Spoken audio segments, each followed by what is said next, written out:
trying to stay focused while I'm smoking this weed. Just outside and they ain't got no dream, no. You start fresh till you start serving them fiends. Yo, what to do? What's good, YouTube, man? It's your boy STL. Hey, welcome back to Stoner TV, man. If you a stoner, this the place to be, man. And I ain't brother SCG, man. And we back at it again. What another? What's going on, man? And next up, we got my boy Six Tails. Shout out to my boy, bro. You already know, big fan of bro channel. Bro be dropping bangers, no cap, man. Shout out to you, bro. I don't know if you be watching the videos or if you even care, but I fuck with your videos, bro. We got Toronto's youngest killers, the disturbing story of Kymani Wint. Well, I feel like I heard this name before. I don't know. I feel like I heard this name before though, bro. I'm really trying to think. But I ain't gonna hold y'all boys. Shout out to my boy Six Tails. We're finna get right to the video. Y'all new to this channel. Y'all make sure y'all leave a like on the video. Make sure y'all comment down below for videos on me to next. And y'all make sure y'all please hit the subscribe button, bro. And we're finna get right to the video. 50K, we on the way. We got Toronto's youngest killers. The disturbing story of Kymani Wint. I hope I'm saying his name right, but yeah. Toronto police are calling it an unprovoked attack that has claimed the life of a woman in her 70s. Investigators say the elderly woman was fatally stabbed while loading her groceries here in this North York Plaza. Another moving part to this investigation is a video circulating online that appears to show a masked individual purporting to be the 14-year-old suspect talking about the murder on a live stream. Broski, I didn't even mean to kill the old lady. Oh, wow, boy. I was trying to get the V from her as a free card, so man to whip it and do one, two things in it. Well, fam, it went left. How the fuck it go left, bro? That don't even make sense, bro. Like one thing I always learned, bro, cause I don't know, I think cause my great grandmother was in my life. That's why she always, like, you know, I always have like respect for my elders. That's probably why. Like sometimes, yeah, don't get me wrong, you will lose some type of respect, or you will say sometimes some things that you don't mean sometimes, but you know, and then you have the grumpy ones. But you always gotta have that respect for elders, bro. Like, why would you even try to rob an old lady, bro? Like, that's my whole thing. Like, people prey on the weak. That's what it is. Like, they don't want to go against somebody that, you know, that's gonna do something to them, you know, or, you know, that they think they'll get them a fight, you know, or run for their money. But they rather prey on the weak, bro. And that's just fucked up in the world, bro. It's fucked up. Care how y'all feel about it. Toronto's reputation as a safe, multicultural city has been taking hits in recent years, with a spike in violent crime, especially among youth. But no case shook the city quite like the story of 14-year-old Kymani Wint. He's accused of stabbing 71-year-old grandmother Shanaz Pistanji to death during a botched carjacking on July 17th of this year. The killing didn't just shatter one family, it ripped through a community already on edge, leaving people wondering how a child could turn into a killer. And then came the part that made this case even darker, Wint's behavior after the fact. No hiding, no remorse.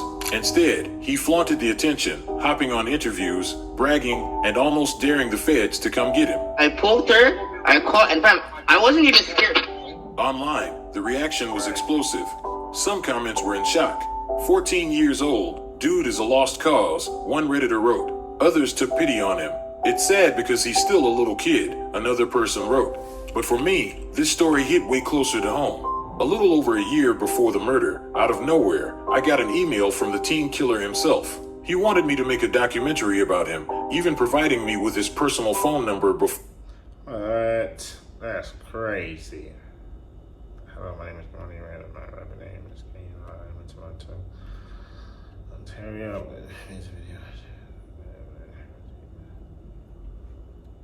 Yo, ain't no way.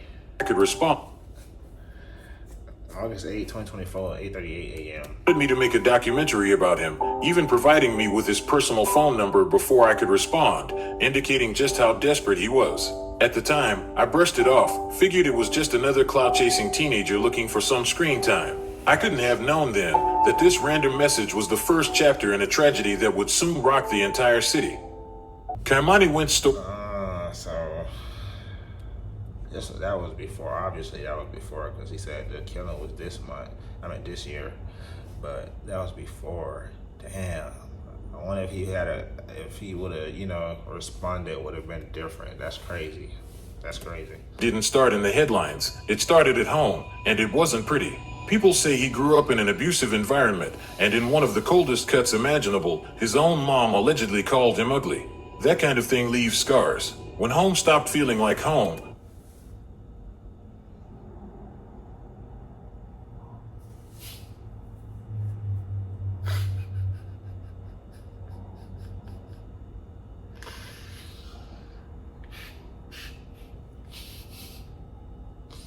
Yeah. I don't mean to laugh, bro. I don't mean to laugh.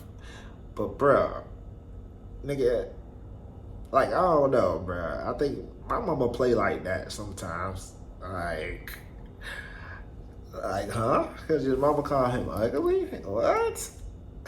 Bro, what? allegedly called him ugly. That kind of thing leaves scars. When home stopped feeling... Bro, I understand. That's why I ain't trying to laugh, bro. Like, I don't know, but where I'm from, we play like that, bro. Like, I don't know. It's different. I guess it's different in other places. Home, Wint went looking for love and loyalty in the streets, hoping the bros would be the family he never had. See, but I understand that too, because I even went through that as a kid. You feel me? I went through this whole, what do you want to call it? I can't think of the word I'm looking for. Like this path, basically. I went down that same path. Streets weren't any softer. Crews that claimed to have his back ended up setting him up, filming the beatdowns, later posting them online for clout. The weirdest thing about this, though, is that in those videos, he'd smirk through the punches, almost daring the world to hit harder. That defiance became part of his identity. It wasn't just the streets that pushed him out. School did too. He was expelled from Woodbine Middle School, cutting off another chance at stability. Somewhere in that chaos, he decided he wanted to be a rapper. Under the name KNR, he dropped songs and tried to sell the image of being next up. But the truth, the music wasn't hitting. Lock me up, they can't handle my rise. In the streets, I'm a beast. Got the fire in my eyes. Shots pops, body drops. Let the operate like I'm the king of the six. The bars were weak. His flow was shit. Bro, that's messed up, bro. I ain't gonna lie. It's messed up, bro. It's messed up, bro. Cause bro just wanted some love. That's messed up, bro. That's crazy. I understand both sides, bro, but he should have had a girl. I ain't gonna lie. He should have had a girlfriend again. That's where you should have found love at, no cap. Sometimes it be wrong. Like, sometimes you can't trust, obviously you can't trust females, blah, blah, blah, all that extra stuff. But sometimes, you feel me, it keep you from doing some shit. Like, it keep you from doing crazy shit when you got some on the side, Pops, body drops. Let the operate like I'm the king of the six. The bars were weak, his flow was shaky, and in a city stacked with real talent, he was getting clowned on more than listened to. To keep selling that street persona he wanted so bad, Kymani started claiming Toronto's first blood set, the Ardwick Bloods, like it was his crew, waving that red flag for extra clout. But even that came with even more questions. People from the block have since called cap, saying he was really from Kipling, not Ardwick. Even his self-promotion had its quirks. Kymani ran his own website, and it was, I guess you can say, different. Right at the top, he called himself a self-taught rapper with a passion for featuring other artists via rappers, a line that didn't make much sense. Scroll further and you'd find photos of him throwing gang signs, flexing an obviously fake gold watch, and booking options where you can spend $50 to $1,000 for a feature or hang out with him for an entire day. Ironically, his biggest numbers had nothing to do with rap. 4 years earlier, at just 10 years old, he uploaded a video called If Elevator Had Trap Music, 1 hour loop, a remix of Kevin MacLeod's Local Elevator. It pulled over 62,000 views, more than most of his rap career combined. It was proof that Wint had always been chasing... Hey, Six Tails, bro. Six Tails. You ain't making it no better, bro. Like, you ain't making it no better, bro. No cap. ...mission, even before the streets came into the picture. But that search for belonging, online and in real life, would eventually lead him into a moment that changed lives forever. And to understand just how deep that impact went, you need to know about one of those lives, a woman named Shanaz Pistanji. The retired geriatric nurse who used to work on the veterans unit at Sunnybrook Hospital went to run some errands and buy groceries at this plaza as she did every Thursday morning. Her husband says he became worried when she did not return home. No, tell her, please take the phone. And she didn't take the cell phone. The cell phone was over here, so I couldn't contact her. It was 2 hours later when he learned his wife had been stabbed around 9:30 Thursday morning as she was loading groceries into her car in what police now believe was a robbery that escalated into a deadly attack. That is so insane, bro. Like, the thing that your wife go out to the store, you waiting for her to come home. Like, that's just sad, dog. Like, and then you find out, like, huh? It's crazy. Before the news alerts and viral clips, there was Shanaz Pistanji, a 71-year-old grandmother who was the heart of her North York neighborhood.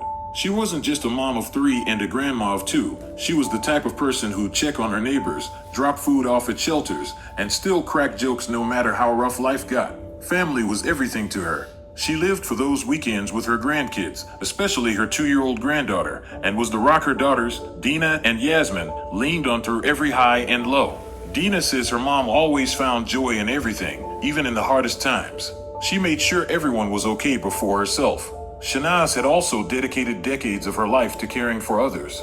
She'd been a nurse, spending 15 years at Sunnybrook Hospital working in geriatrics and with veterans at the K-Wing before retiring. On the morning of July 17th, 2025, her day started like any other. Her husband, Soli, thought she was just running her usual errands, grabbing groceries at the nearby plazas, maybe stopping by the shoppers at Fairview Mall, and then back home by noon. But noon came and went. She had forgotten her phone, and Soli stayed home just in case she returned. Instead, at around 2 p.m., there was a knock at the door, police officers standing there, ready to deliver news that would shatter his world. Shanaz had been attacked in the Parkway Forest Plaza in what police called an unprovoked assault. As she loaded groceries into her car, a lone masked suspect attempted to steal her car keys. Shanaz put up a fight and, in the struggle, she was stabbed. She was left badly injured, and despite being rushed to the hospital, she didn't make it. The news of Shanaz's killing spread like wildfire, not just in her neighborhood, but across the city. Social media exploded with shock and disbelief, with many asking how something so brutal could happen to someone so loved. That's crazy, bro. Like, I hate to say it, bro, but I just show you what the world coming to, bro. Like, and I really hate to say that, dog, because I love life, bro. I really do. And shit like this, it just ain't it, bro. Like, it's really not it. Presence in Parkway Forest ramped up overnight, but in the streets, the conversation went beyond safety. It was about how one senseless act had taken away a grandmother who embodied the best of Toronto. What followed in the wake of the shocking fatal stabbing was an intense citywide manhunt led by the city's homicide and missing persons unit. Police launched a full-scale investigative response, streamlining video surveillance analysis, deploying drone support, sending K9 units, and conducting door-to-door canvassing throughout surrounding neighborhoods. With mounting public concern and a suspect still at large, authorities secured a rare judicial authorization to publicly release the name and photo of the suspect. Then came the bombshell. Police named 14-year-old Kymani Wint as the suspect. From that moment, the story flipped. Wint disappeared without a trace, leaving family and friends wondering where he'd gone. Investigators zeroed in on the youth's commute habits, noting his frequent use of the TTC, especially having been spotted at Kennedy Station around noon on the day of the attack. Still, that wasn't enough to find the teen. Then, less than 24 hours later, under an Instagram post talking about the murder, Wint dropped a bombshell. He was going live later that night. What followed was the now infamous interview with YouTuber Underground. Wint opened up about his rough upbringing. My bad, yeah. That's crazy. I'm trying to listen too, but damn, what the fuck? This is crazy. This nigga just, what? How does nigga just disappear? What the fuck? Like, how? Followed was the now infamous interview with YouTuber Underground Nation. Wint opened up about his rough upbringing, saying he grew up in Ardwick and looked up to Boulevard Biz, his favorite rapper. He also shouted out Brown Boy, Tricks, and 3M French as other artists he listened to heavy. Later, he moved to Parkway, also known as Uptop Don Mills, where he inherited the local street politics that came with the neighborhood.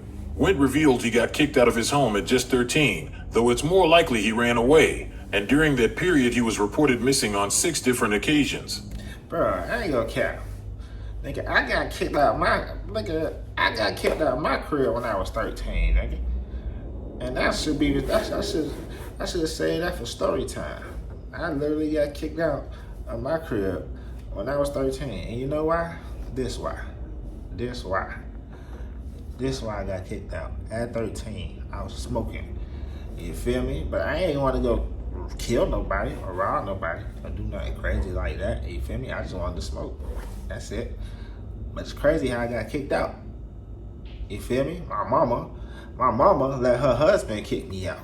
You feel me? So I felt that way too. You know, my mama let her husband kick me out, which was crazy to me. And this nigga was high and he got mad because I smoked weed.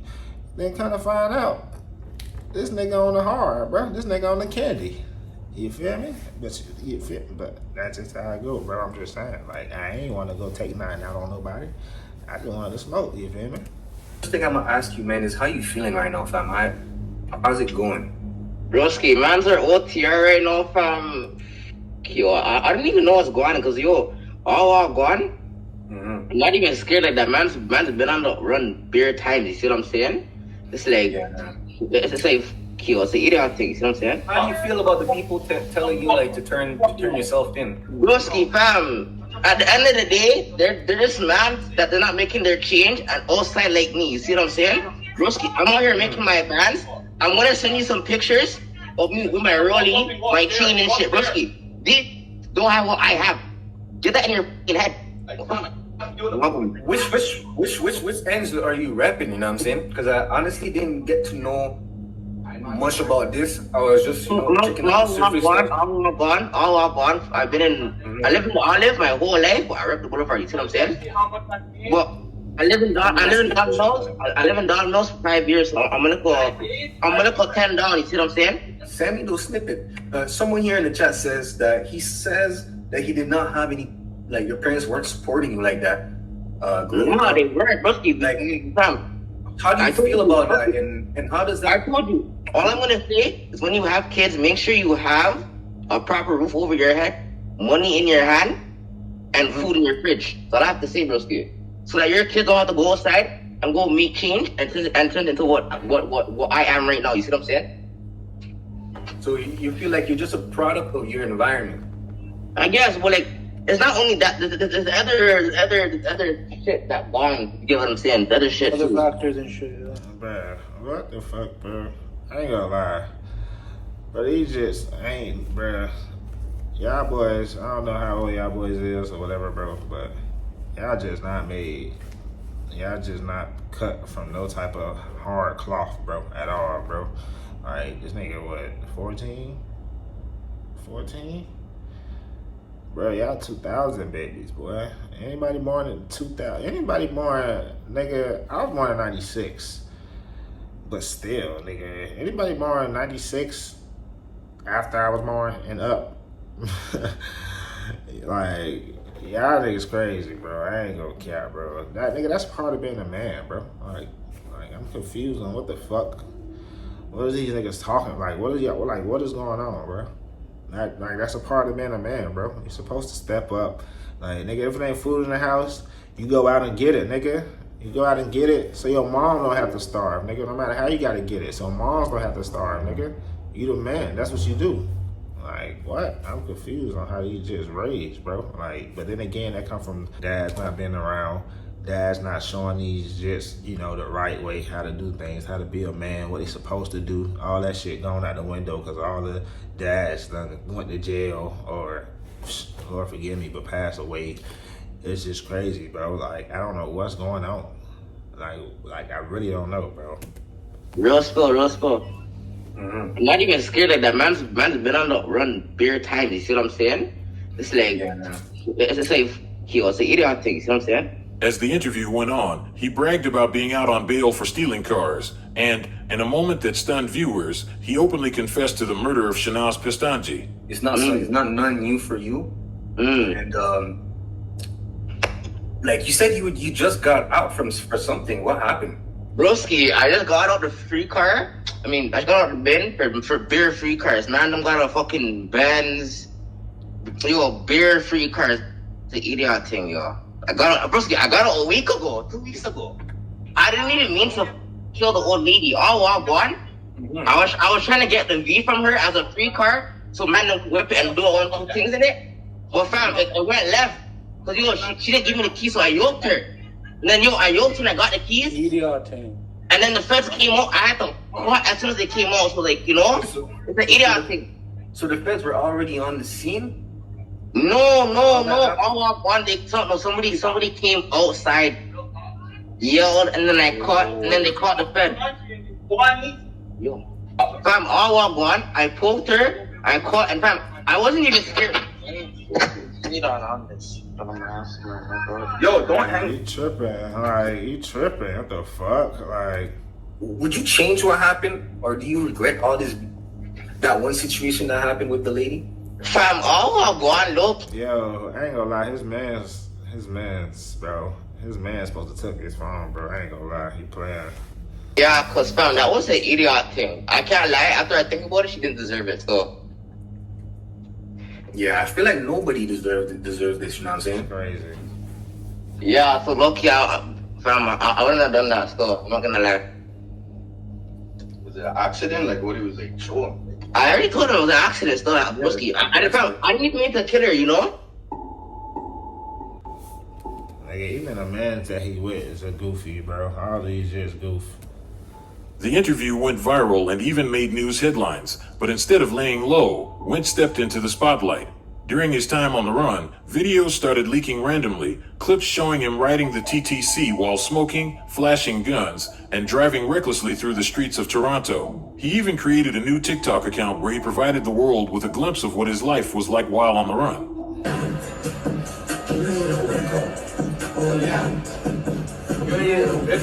That gun don't look real at all.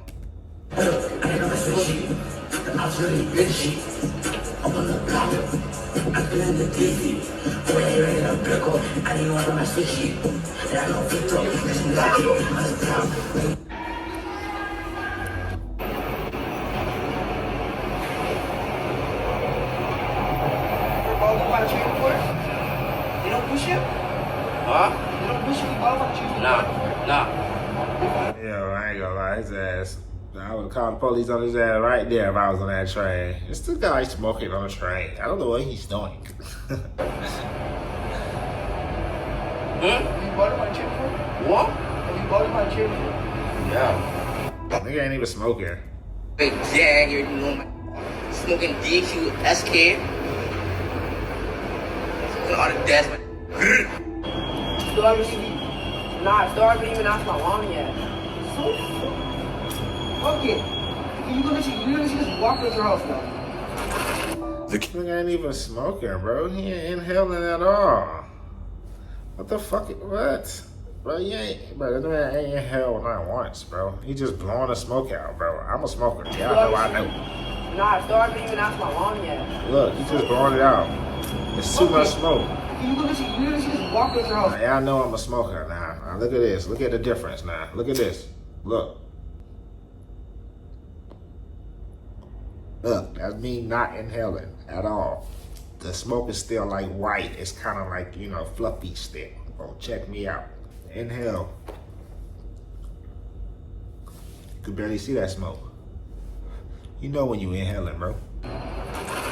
The kid was everywhere, making it clear he wasn't scared of the consequences. Thankfully, after a relentless 3-day manhunt, Toronto police finally tracked him down. On Sunday, July 20th, they made the arrest, coordinated across multiple units, bringing the 14-year-old into custody in Toronto. Wint got hit with second-degree murder charges right away, and the whole city was shook, not just because the cops moved fast. But because an innocent grandmother's life had been taken and now a 14-year-old kid was caught up in a murder case nobody could believe. What has become of the next generation of our children? A 14-year-old, Kymani Wint from Toronto, is wanted for second-degree murder after allegedly stabbing a 71-year-old while she was loading groceries into her car in a parking lot in North York. Stabbed her to death. We are seeing these crimes every single day. People are being killed in unprovoked attacks by children. We need to revise the Youth Justice Act. If you can do these heinous crimes, you can do the time. Bro, like these YNs are literally disciples of the devil, bro. They're literally killing anybody they see at this point. Bro, like there's absolutely no way you made an op with a 70-year-old lady. What did she do? What could she have possibly done for you to go and kill her like that? Nah, bro. You new age parents, y'all need to beat your children, bro. Because me, back in those days, I wasn't doing that shit because you know what I was thinking? My mom's about to beat my motherfucking ass. Facts. When news broke that the suspect was just 14, Toronto's social media scene erupted with disbelief and frustration. People struggled to comprehend how someone so young could be involved in such a violent crime. On Reddit, one user wrote, 14 years old, dude is a lost cause. Others questioned the Youth Criminal Justice Act, which protects the identities of young offenders, wondering if it truly balanced protecting youth with community safety. One user said, no matter the age, if you purposely take a life, your name and face should be exposed. Over on Twitter, people weren't holding back. Under a post about Toronto police suddenly pulling back the judicial authorization to publicly share Wint's name and photo, one user snapped, too fucking bad. Keep naming and posting the evil fuck's name and photos. Anyone think his family didn't know how violent he was? They should be charged as well. It was raw, unfiltered anger, the kind that comes when people feel the system's protecting the wrong side. That outrage only grew when, on the very same day Wint's identity was released, the Supreme Court of Canada made adult sentences for young offenders nearly impossible. In a landmark decision, the court struck down parts of the law that made it easier to try minors as adults, ruling that prosecutors now have to meet an extremely high bar to justify it, even for violent crimes like murder. For most cases, it means the max a youth can get is 7 years, with rehabilitation as the main goal, not punishment, a shift that left many feeling like justice was slipping further out of reach. Canadians are clearly fed up, and this isn't just about the suspect, nor is it a city-specific issue. Teen violence is on the rise across the country. Back in December 2022, 59-year-old Ken Lee was swarmed and stabbed to death in downtown Toronto by 8 girls aged 13 to 16. Cops arrested them nearby and they were initially charged with second-degree murder, but most walked with reduced sentences, with one getting a light 15 months probation. Then in Pickering, a sadistic and cowardly random stabbing back in May claimed 83-year-old Eleanor Doney, and a 14-year-old boy was arrested and charged with first-degree murder. Toronto is not the only place on edge. Over in Hamilton, a 17-year-old suspect is now wanted for second-degree murder and attempted murder after a shooting that killed a bystander in downtown Hamilton. Police have previously said that the suspect opened fire on 3 individuals who appear to have been the intended targets, resulting in one of them sustaining a non-life-threatening gunshot injury. The suspect then allegedly continued to shoot, resulting in an innocent bystander being struck and killed by an errant bullet. Now, what does all this tell us? Right. It's a country facing a youth crime spike that isn't isolated, it's everywhere. Add in corrupt tow truck unions putting teenagers on arson jobs to torch rival yards, and gangs recruiting kids to carjack luxury vehicles and flip them for cash or parts, and it's clear Toronto's at a boiling point. The streets are turning young offenders into disposable foot soldiers, knowing full well the Youth Criminal Justice Act shields them from the kind of sentences adults would face. That's crazy, bro. That's wild. Wint's trial is still playing out, and the court's gotta figure out how to keep the city safe while still leaving room for a kid to turn his life around. For a lot of people in Toronto, it's a wake-up call, proof we need real programs that actually reach youth before they get caught up in the streets. This isn't just one crime, it's a snapshot of a city dealing with rising youth violence, kids getting pulled into situations they can't undo, and families left picking up the pieces. It's also a look at how social media can turn tragedy into clout, and how that clout can become dangerous for vulnerable teens. A year before this, Wint was chasing recognition, maybe as ambition, or maybe as a quiet cry for help. Now, his name's tied to a loss the city won't forget, and his story's a warning. If we don't reach these kids before the streets do, we're just counting down to the next headline. That's crazy. I ain't gonna care. That's wild, bro. That's a crazy story. My condolences to the family of that beautiful lady who lost her life. Yeah, our justice system is wild. I think all justice systems are wild right now.